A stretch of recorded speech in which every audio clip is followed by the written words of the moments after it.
Welcome in, everybody, to the 8th episode of the Free Play Podcast. I am your host, Eli Scales, and today, this is the week of the Super Bowl. We got Super Bowl 60. We got some Kansas State basketball to talk about as much as I don't want to talk about it. So, welcome into episode 8.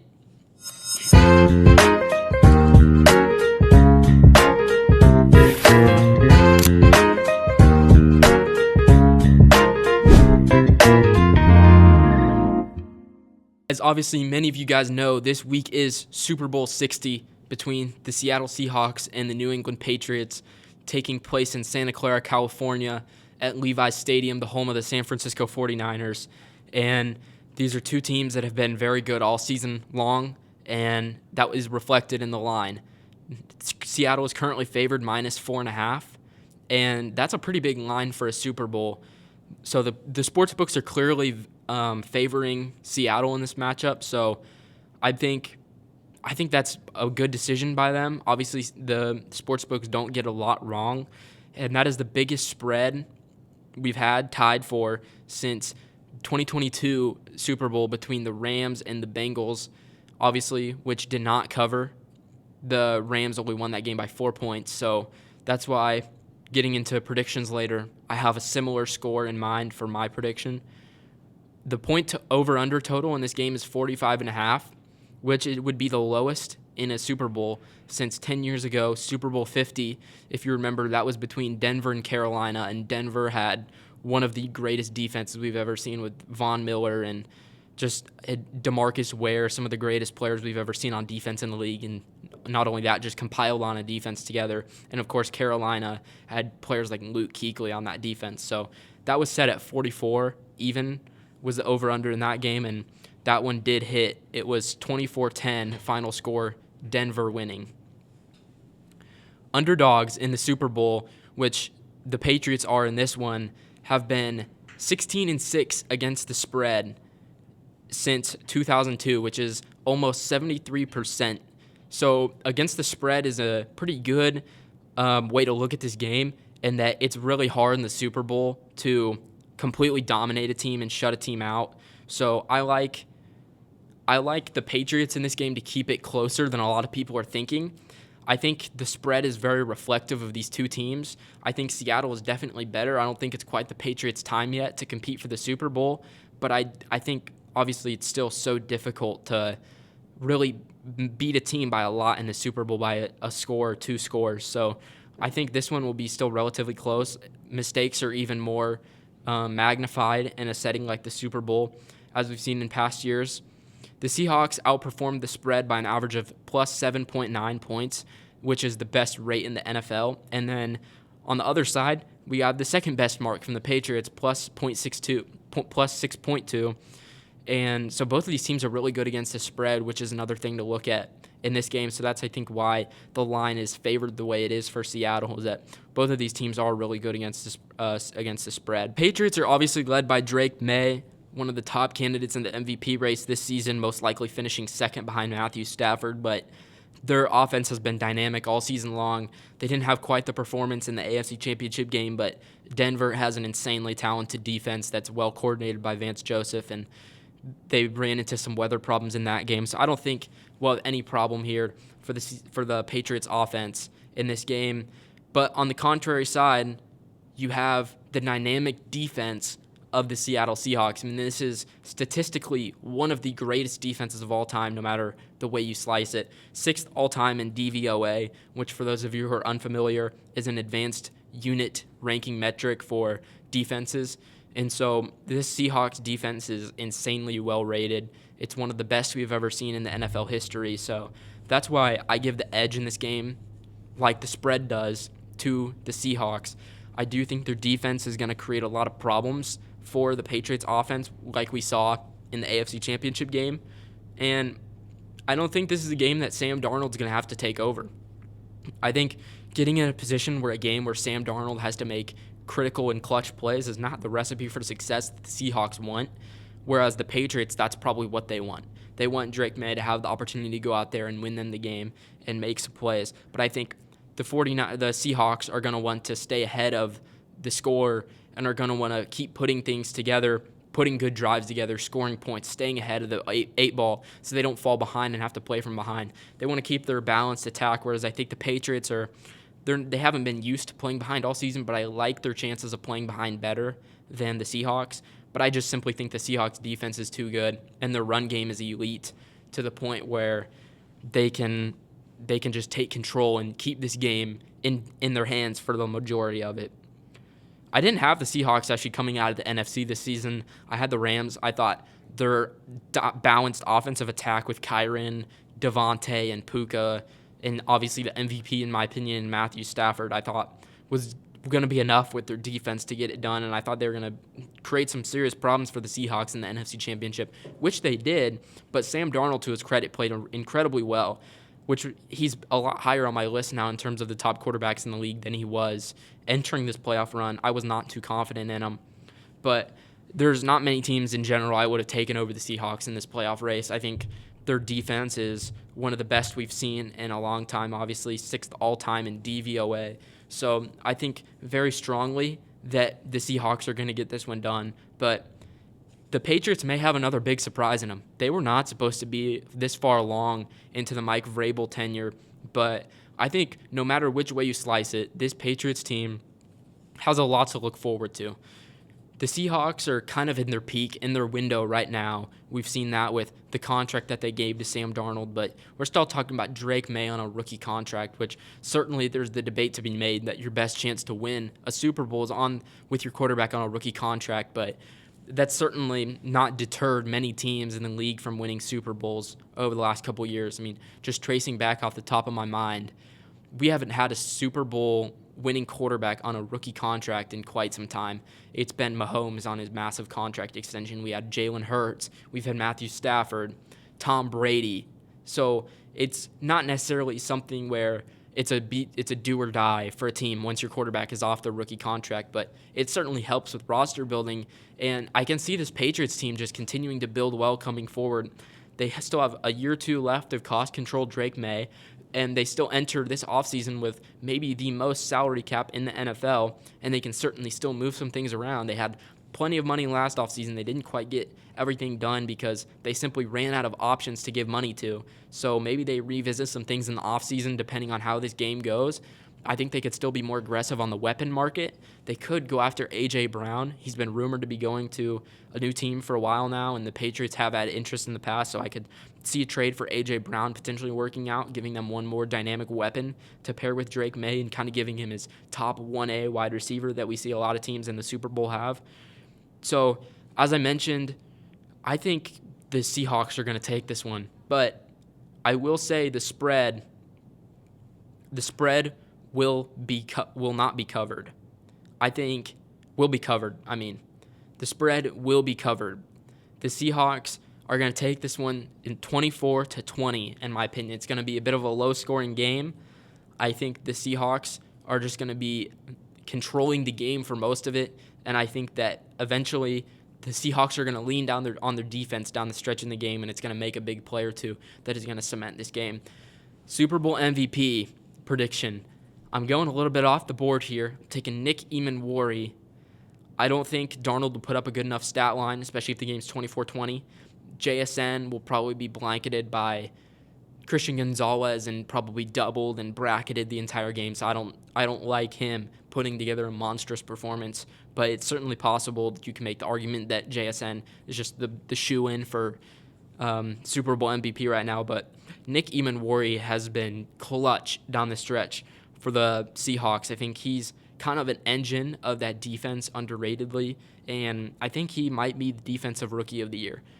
So I think the way he can impact the game behind the line of scrimmage, he can do that incredibly well. He's lengthy. He can make tackles in the backfield, great in run support, playing that downhill safety role. I think he can make a TFL or two in this game, potentially get some sacks. We've seen him in that role this season, as well as, this guy is just one of the most lanky safeties and just DBs in general we've seen in the NFL and maybe the history of the game. His build is unlike much we've ever seen out of a safety, and though his speed paired with that, he's a 4'3" guy, 6'2", 6'3", with insanely lengthy arms. So I like how he can disrupt the pass game downfield, which is a way that Drake May certainly likes to attack the game. So I like Nick Emmanwori to record a TFL or a sack, as well as a turnover of some kind, whether that be a forced fumble, fumble recovery, or an interception. I like Nick Emmanwori to do something in this game that really pushes the Seahawks over the top, maybe makes a clutch play. And I think the Seahawks just feed off of his energy. I mean, he's a very energetic player, and I think he's going to make a play for the Seahawks defense, which certainly would be crazy out of a rookie, but we've seen Nick Emmanwori be a very good player all season long. Now moving into the state of Kansas State basketball. This is a topic that I didn't really want to cover, but I felt like was probably important. Haven't talked a lot about college basketball this season yet on the podcast, so I decided, you know what better way to start it than starting with my favorite team and one of the laughing stocks in all of America right now when it comes to college basketball. And certainly, saying this for Isaac sitting in the back of the room, certainly the worst team in the state of Kansas right now. And clearly way beneath the standard that K-State has been, and just completely getting throttled by KU, which is nothing that you want to see if you're a Kansas State fan. 10-12 on the season, 1-8 in conference, which is dead last. It's probably worse by the time you're listening to this. I don't even know when they play the next game, but I just gave up on the season, obviously, as many fans have. But how can you not when they have lost the last 3 games by an average of 21 points? 21 points is a pretty insane amount to lose a combined 3 games in average by.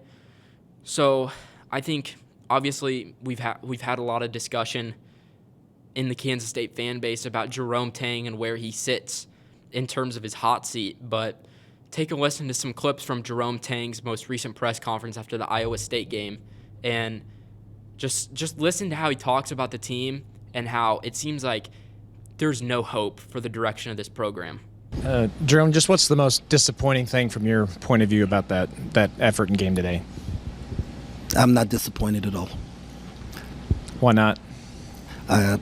Because I'm with these dudes every single day, and I know everything that they're going through, and y'all don't. And so I was proud of our guys, especially in the second half. You said that it was a message for your players.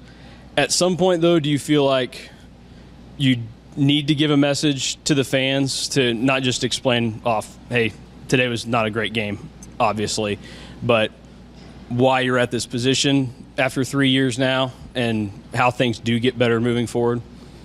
Yeah, at the end of the season, we'll talk about that. Do you think that's going to be... It doesn't matter what I think, because whatever I say, y'all are going to take whatever you want to and clip it the way you want to and post it the way you want to so you can get the clicks that you need. And that's so it doesn't matter what I say. What matters is what I'm doing with these young men on the floor in practice every day, in their daily lives, to help them continue to move forward. And then, because this is the crew that I brought in, right? And this is the crew I wanted to roll with, right? And if we're not good enough at the end of the season, right, then we will figure the thing out for the next thing. But no, I don't feel like I need to give an explanation to our fans right now. I want them to know that I'm working really hard, and I'm not proud. I'm not happy with the results, but I am proud of the young men that we brought in. Now, keep in mind, these were all after Kansas State lost by 34 at home to Iowa State, which is the worst loss at home in Kansas State history. Simply unacceptable. Last year, you do have the good win over Iowa State at Hilton Coliseum against all odds, beating them on the road, which was a phenomenal win for Jerome, and I think really helped restore a little bit of faith back into the fan base that this guy can coach maybe a little bit, and that he still does have glimpses of showing that top-end potential, which we saw in 2023. But the worst part about Jerome Tang the last couple of years has been the excuses, which you hear again in this clip in this press conference. They never stop. I mean, further. Coach, one word to describe Big 12 conference basketball. Brutal. Brutal and what's a better word than exciting? Like man, you get fired up.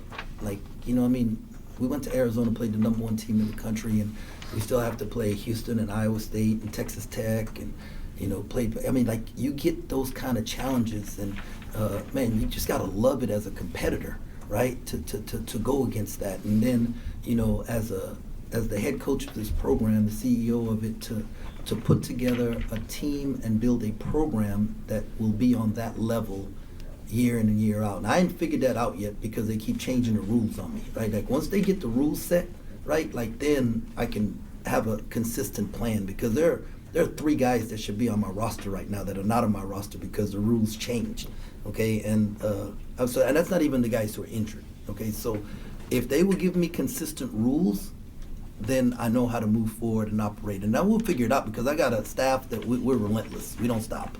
And so if we can bring G League players in, I want to do it. I want to find a judge in Kansas that's going that's a K-State judge that's going to give us that's what they're doing elsewhere. No matter whatever they're going to allow us to do, I want to do, or stop everybody from doing it, and let's all proceed the same way. And so, but I just give me some consistent rules and we're going to get it done, but we're going to figure this thing out. Jerome Tang has given us zero proof at Kansas State that he can build a roster. He just always complains the other team is better. They did something better. It's not his team's fault. It's just credit to the other team, which, sure, you can give credit to the other team, but at some point as a coach and as a roster constructor, it falls back on you. We've seen zero proof that Jerome can build a roster. 2023, it's a fluke by now. I mean, we've seen 3 horrendous years of roster construction and banking on players that should not be on the team, or just have concerns about them flat out. Like, there's players that he has put on his teams that we knew had character problems, so you're playing with fire by trusting them, and that they may get dismissed. So certainly not saying that about Naquan Tomlin. That whole situation was just a joke. In my opinion, they way overreacted on that one, but I mean, we're taking in guys with concerns and character problems when we take him in. Doug McDaniel was not allowed to play half of his games at Michigan because he wasn't allowed to travel on the road with the team. So that's the player we're taking in, and we don't understand why it's not working when they lack the type of commitment and consistency in the program. It's bound to happen, especially in the transfer portal now. It's making everything so much easier to switch teams and making the excuses for Jerome Tang, which are just not valid. In this clip, you obviously heard him talk about how he doesn't have the guys he thinks he should have on his team. So he mentions 3 players. He doesn't say them explicitly in it, but we know as K-State fans, he's talking about Max Jones, obviously, who was on the team last season, Tyreek Smith, who transferred into K-State and redshirted after an NIL dispute at Memphis, which may or may not be invalid. We don't know about the situation that happened there. And then Bryce Dezay, he's a center from France, another European player that was looking to join the rest of the Eurocats.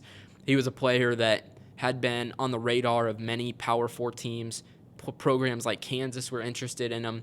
NC State, I believe, was another, and they gave up on him because they knew it was no hope that they could get his visa to work, and they couldn't get him cleared to come over and play in the NCAA, get him some eligibility. So Jerome Tang sees this, and of course he thinks he can be the savior and fix it. So he tries to get Bryce Dezay, and he works with him and tries to bring him in. So this is the 3rd player he's talking about, but this point is just inconsistent because in the portal era, you can't recruit guys with the intention of they may be on my team. You need to know hard facts and concrete things, especially when you're building a team that fluctuates as much as K-State does. So Jerome Tang has just set up the Cats for failure in the portal the last couple of seasons. That's just the only way to put it. He was playing with the shiny new toy in the portal and playing with the money, which is just completely the wrong strategy that Kansas State needs to be going about this. And further, he complains about the lack of rules, which I agree with him. There is a lack of rules. There needs to be some things that are changed. I think they're working on it a little bit. There's still a lot more to do, especially when it comes into the terms of G League players and two-way guys getting eligibility. It's a joke. I think a lot of the European players shouldn't be coming over. We can allow the 18-year-olds, for example, like Andre Kostic to come over, and then we allow a 21-year-old like Elias Rapiak to come over, and it's just so inconsistent and a joke. But I think that, again, it's not a valid excuse because we've seen a blueprint of another team in state and multiple teams across the country, but specifically in state. We see how Kansas constructs their roster. It's foundation laid by high school players and elite recruiting tied in with some portal guys who will work hard, come in, and commit to the program. We see this, obviously, K-State, I'm not asking them to chase big fish. Jerome Tang has tried to chase the big fish. It does not work. He tried to bring in AJ DeBansa. He tried to bring in Darren Peterson. Guess what? It didn't work. Didn't work at all. And we ended up just wasting a lot of money and time into recruiting them just for Darren Peterson to go to K-State and be the player we knew he was going to be. So KU brings in these highly talented and great recruits that are freshmen. For example, Darren Peterson, Flory Badunga, and Bryson Tiller. And they surround them with players such as Trey White and Melvin Council that have a floor to them and can raise the floor of your team and that are going to be committed to the program. This is just something that Kansas State does not commit guys to the program, and they don't lay the foundation that's required. It's been happening with Tang and the staff since since the moment he took the job at Kansas State. He lacked the ability to recruit a class. They've had no success in the high school recruiting ranks for the most part. Off the top of my head, just the guys that have actually panned out a little bit for K-State. You have Taj Manning, who took a couple years of development to get there and is definitely playing more than he should be right now. And then David Castillo. Castillo, no surprise, was the highest player recruited that Kansas State landed, and he has turned out to be the best player K-State has recruited. So he obviously still has a lot of room to make in his game to improve, but I think Castillo, he's shown he works hard, he's committed to the program, he's committed to Coach Tang, and when he works hard and puts in the work, which a lot of these other players that they have recruited in the high school ranks or just taken the portal with years of eligibility left, they don't want to put in the work and they just transfer out to find a better situation. So I think Tang could follow the blueprint of Bill Self a little bit better, and Bill Self was not raised in the NIL era, which is something that Jerome Tang would tell you he's not either. But it's quickly adapt or die. And Bill Self, while they haven't had quite the tournament results that have been expected, I think they'll be very good in the tournament this year. And whether you like it or not, they've had very good tournament success in the transfer portal era under Bill Self. Early winning the national championship, just making the tournament the last couple of years, which you may say, well, K-State won the Elite Eight or made it to the Elite Eight. But I find that point to be invalid because I think I would rather, as a floor, be in the tournament every season than have a one-off chance of making a run. So I think it's really hard if you're Jerome Tang to chase that level of excellence you had with Marquise Noel and Keontae Johnson and Naquan Tomlin and Cam Carter and David Gasson, Ish Masood. It's so hard to chase that when you're flipping your roster every single season. You have to have some level of consistency, and which is exactly my next point here. You can't churn 11 guys every single season on a roster. You have to have some continuity. You have to build a foundation. You have to add the pieces in to help. The best example of this I can give is Houston. Houston recruits tremendously in the portal, but they add in high school guys that they bring in the program and they develop for 3 to 4 years and turn them into elite level players. I think Jerome Tang wanted to model K-State after Houston. He said it himself a couple years ago after losing to Houston, we need to develop the Houston model. And what has Jerome Tang done to develop the Houston model? Nothing. He's done absolutely nothing. He's actually moved further away from the Houston model than he was before that. So I think coming over from Baylor, Tang was used to recruiting in the way of Scott Drew and Baylor and the traditional way before the portal, which, in my opinion, you don't just need to throw it all out the window now. There's plenty of coaches who are still recruiting in that same way, but just keeping guys engaged with the program. You have to be more strategic about the high schoolers you are recruiting and bringing the type of people you want into your program. It's about finding fits of people with people, not necessarily finding the top-level players who are going to want the most money and give it to them.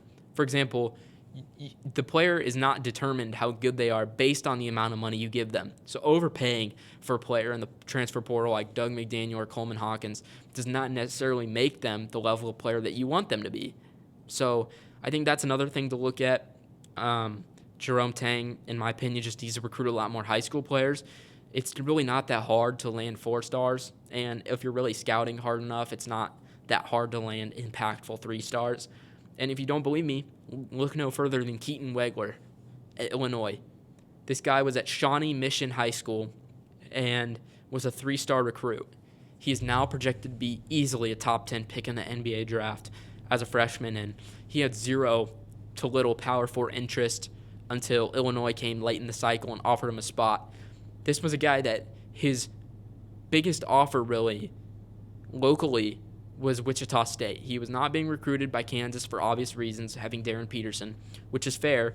But I think K-State, this is a guy you absolutely have to show interest to. The fact that Jerome Tang, or even one of his assistants, couldn't even get to Shawnee to watch a game from him it's just disrespectful to the state of Kansas, and it's disrespectful to the fan base, disrespectful to anybody that puts attention into this staff and to this team, because you can't even recruit a guy that's 2 hours away from you, yet we have no problem going to Serbia and paying an 18-year-old $2.5 million just to sit him on the bench.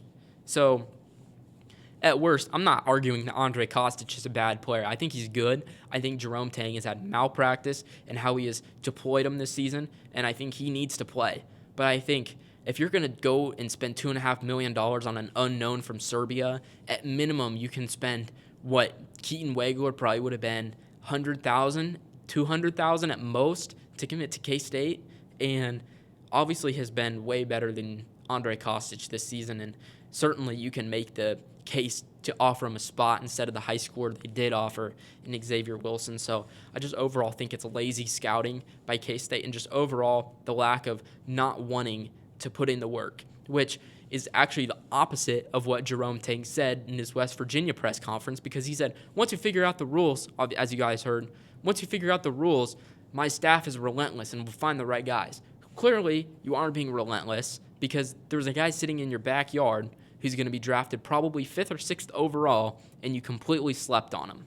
So I think just a better awareness of the high school recruiting game and getting back to his roots in that sense. Jerome Tang is a great high school recruiter. It was one of the selling pitches of why he landed the Kansas State job, and he has done nothing to really showcase that.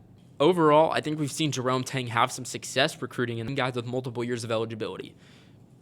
We saw Day-Day Ames come into K-State, transfer out after one season, yet he's averaging 15 points per game for Cal. This is the guy they chased out of the building because he came back with a number and said, this is how much I want to be at next season. And Jerome Tang told him, respectfully, you're not worth that. And he goes off, spends a year at Virginia. Before Tony Bennett retires, he did them raw in that situation. Then he gets to Cal this season. He's averaging over 15 a game, I believe. So Day-Day Ames has been an electric player and a fantastic guard for Cal, and certainly a player that Kansas State could have used had he stayed in the program. Cam Carter, another example of this, got chased out of the building by Jerome Tang and ends up at LSU and puts together a great season for them, just basically the same exact season he did at K-State, but ran him off to try to improve and get better, which is very difficult to do. Cam Carter is a very good player. And another guy of an example that stuck around in the building and progressed was David Gasson. David Gasson, obviously him and Cam Carter on the Elite Eight team. And David Gasson, Virginia Tech transfer, sticks around, builds a great career at K-State, and turns into one of the better forwards and big men in the Big 12, and was really the only guy who cared last season at K-State in general. But instead, we got to chase off these guys that we were recruiting in the high school ranks and have eligibility left to go chase guys like Brendan Hausen. I love the Armadillo Assassin. I loved Brendan Hausen watching him at K-State, but we knew he was a player with limitations, and we knew certainly I would rather have Day-Day Ames over him. It's not even close. Certainly Cam Carter. But Achor, I mean, what a failure Achor was, getting kicked off the team by the time, I believe, right after Christmas. And then C.J. Jones, I mean, there's nothing, I don't even want to talk about C.J. Jones. He's done absolutely nothing for K-State this season. So I think it's fair to say that you would rather have the potential and upside of Day-Day Ames and certainly the 1 year left of proven production from Cam Carter over taking in C.J. Jones in 2024, and then let alone bringing him back for 2025, which is a whole nother topic. The only guys right now, in my opinion, who really care about K-State basketball on the team and I can see putting in effort on a night-in, night-out basis are David Castillo and Taj Manning. What do those two guys have in common? They were both recruited in high school by Jerome Tang. This is what it takes. And Tang, I don't know how he does not see this, but the two guys that are giving the most effort into his program, at least in the games, We don't know what's happening in the practices, but I would assume it's the same thing, is you have to look at guys who are going to invest into the program and have some type of footing in the program. They're not going to be one-year mercenaries like a PJ Haggerty, like a Nate Johnson, like an Abdi Bashir. You have to have guys who are going to dig down into the program and really turn into what it takes to be Kansas State Wildcat.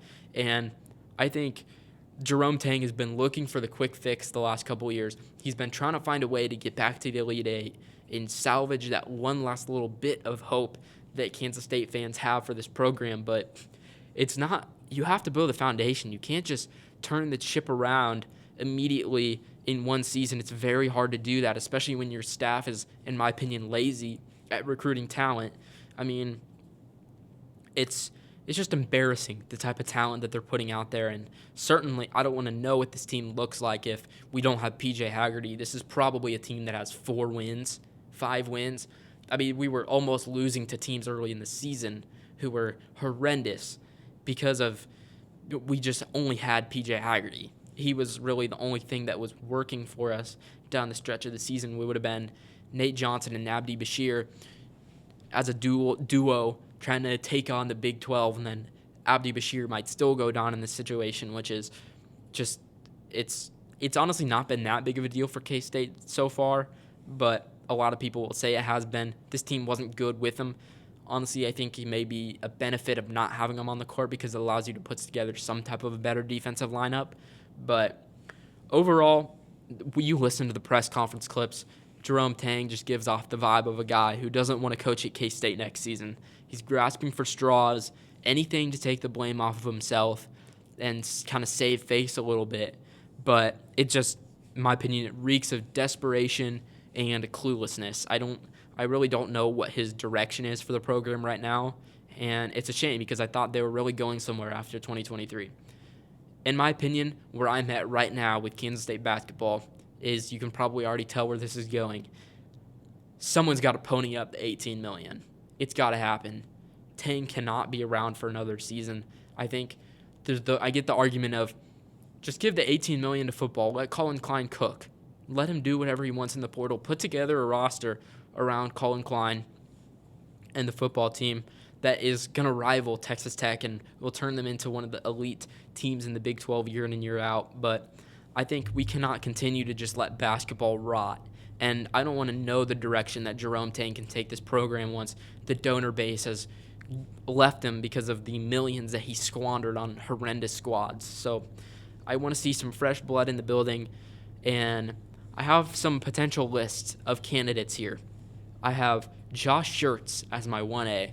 I think this is a very long shot. I don't think Josh Schertz is going to be the type of coach that will be available to slip down to the ranks of Kansas State. I think he's going to be maybe a Big East guy. He's from the East Coast, or some SEC team will pay up to get him. I think it'll be tough for K-State to offer him a lucrative contract after paying Tang $18 million to not coach the team. So if Josh Schertz does not work out, obviously I should say, first of all, Brad Underwood from Illinois, K-State alum. It's worth the phone call. Make him turn you down.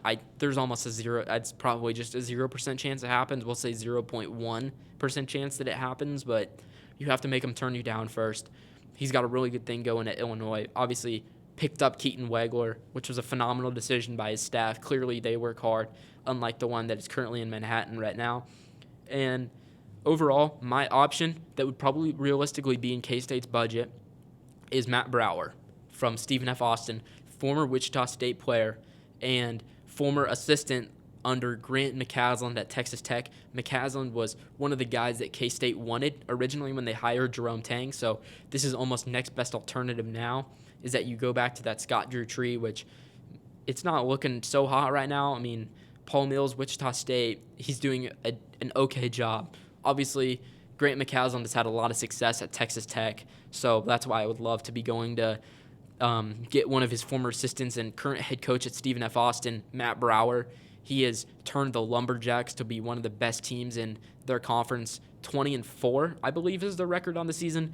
A shoe-in for the tournament. It seems like at this point, it seems like they will dominate their conference and win their conference championship. So if you have the concern about taking a first-time head coach, first-season head coach, I would drop down another level And again, talking about on the budget that K-State would be, it's not my perfect choice, but I would think Brett Ballard from Washburn could be a potential another good option. Former player at Kansas, which is the only reason why he would not be high on my list.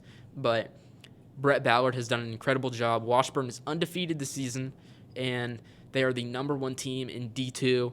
So Washburn, obviously, we saw the success that Ben McCollum and Drake had last season. He continued that success by bringing his guys like Bennett Sturts over to Iowa, and we see how those players have translated up and up into the levels of college basketball. And I think Washburn and the name of the college that Ben McCollum was at was escaping me, but they were duking it out year in and year out for the best team in D2, and I think Brett Ballard would be a really good hire in terms of just getting the furthest away from the Jerome Tang that you can get and going straight from recruiter to X's and O's. Let's figure out the recruiting. If we want to go and buy players in the portal, perfect. I just need a coach who's going to be able to put together a game plan and tailor his players to a specific system, because the lack of system right now at K-State is just driving me crazy.